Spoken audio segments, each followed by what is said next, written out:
নমস্কাৰ, মই doctor Mitul Malakar, research microbiologist অৰ্থাৎ গৱেষক বনস্পতিবিদ। যেতিয়া এজন ল'ৰা কৈশোৰ অৱস্থা পায়, শৈশৱৰ পৰা কৈশোৰ অৱস্থা পায়, তেতিয়া ল'ৰাজনৰ দেহত দৈহিক পৰিৱৰ্তন আৰম্ভ হয়। যেনে ধৰক যৌনাংগৰ বৃদ্ধি, হৰমনৰ পৰিৱৰ্তন, বিভিন্ন ধৰণৰ পৰিৱৰ্তন দেহত আৰম্ভ হয়।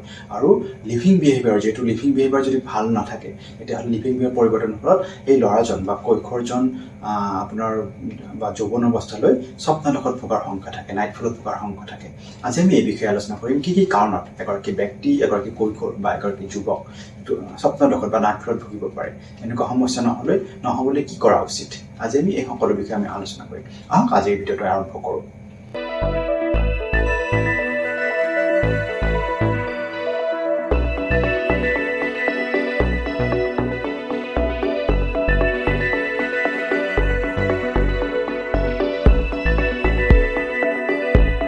স্বপ্নদোষ বা নাইটফলনো কি?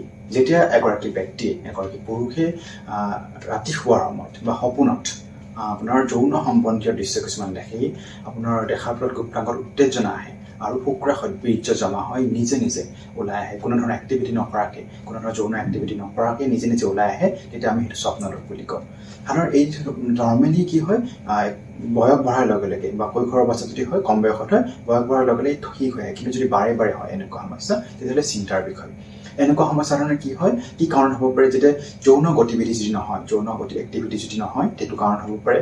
বা বহুত অত্যাধিক যদি যৌনগন্ধি বা যৌন সম্বন্ধীয় মুভি চোৱা যায়, ভিডিঅ' চোৱা যায়, আজিকালি ইণ্টাৰনেটৰ যুগত পৰ্ণগ্ৰাফি খুব সহজে উপলব্ধ, সেইবোৰ কাৰণত হ'ব পাৰে।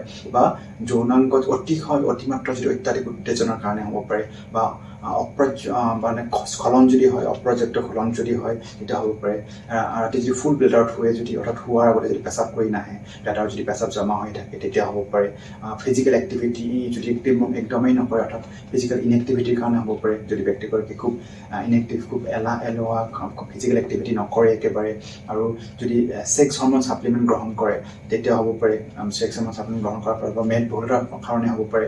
যদি খুব শকত হয়, খুব মেদবহুল হয় ব্যক্তিগৰাকী, বা আপোনাৰ যদি মানসিক অৱসাদৰ কাৰণে, মানসিক চিন্তাৰ কাৰণে, মানসিক টেনশ্যনৰ কাৰণে এনেকুৱা সমস্যা হ'ব পাৰে। আৰু কমজোৰ মাংসপেশীৰ কাৰণেও এনেকুৱা সমস্যাত এজন ব্যক্তি বা এজন পুৰুষ, এজন কৈশোৰ, এজন যুৱক ভুগিব পাৰে।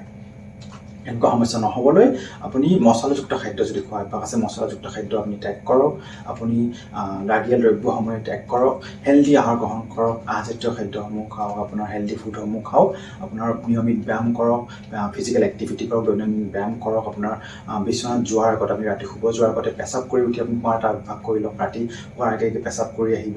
আপোনাৰ যদি যৌনগন্ধি সেই ধৰণৰ চিনেমা চোৱা আপোনাৰ অভ্যাস আছে, সেই অভ্যাসসমূহ আপুনি ত্যাগ কৰক। সেনেকুৱা চিনেমা যিমান পাৰে আপুনি চোৱা বন্ধ কৰক বা পৰিত্যাগ কৰক। আৰু কনষ্টিপেশ্যন হোৱাৰ যিবোৰ ৰিস্ক আছে, কনষ্টিপেশ্যনৰ ওপৰত মোৰ ইতিমধ্যে ভিডিঅ' আছে, আপুনি চাব পাৰে। কনষ্টিপেশ্যন সমস্যাত যাতে আপুনি নুভোগে, আপোনাৰ সেইটো আপুনি গুৰুত্ব দিয়ক।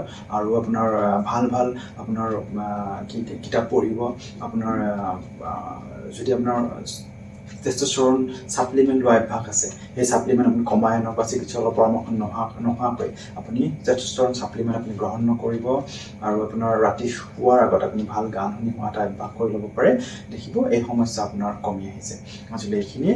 পৰৱৰ্তী পৰ্যায়ত মই আপোনাৰ ঘৰুৱা উপায় কেইটামান লৈ আহিম। যদি আপোনাৰ নাইটফল বা স্বপ্নদোষত ভুগি আছে, কি ধৰণৰ ঘৰুৱা উপায় অৱলম্বন কৰি এই সমস্যাৰ পৰা আপুনি উপশম লাভ কৰিব পাৰিব, এই সম্পৰ্কে আলোচনা কৰিম। ধন্যবাদ, নমস্কাৰ।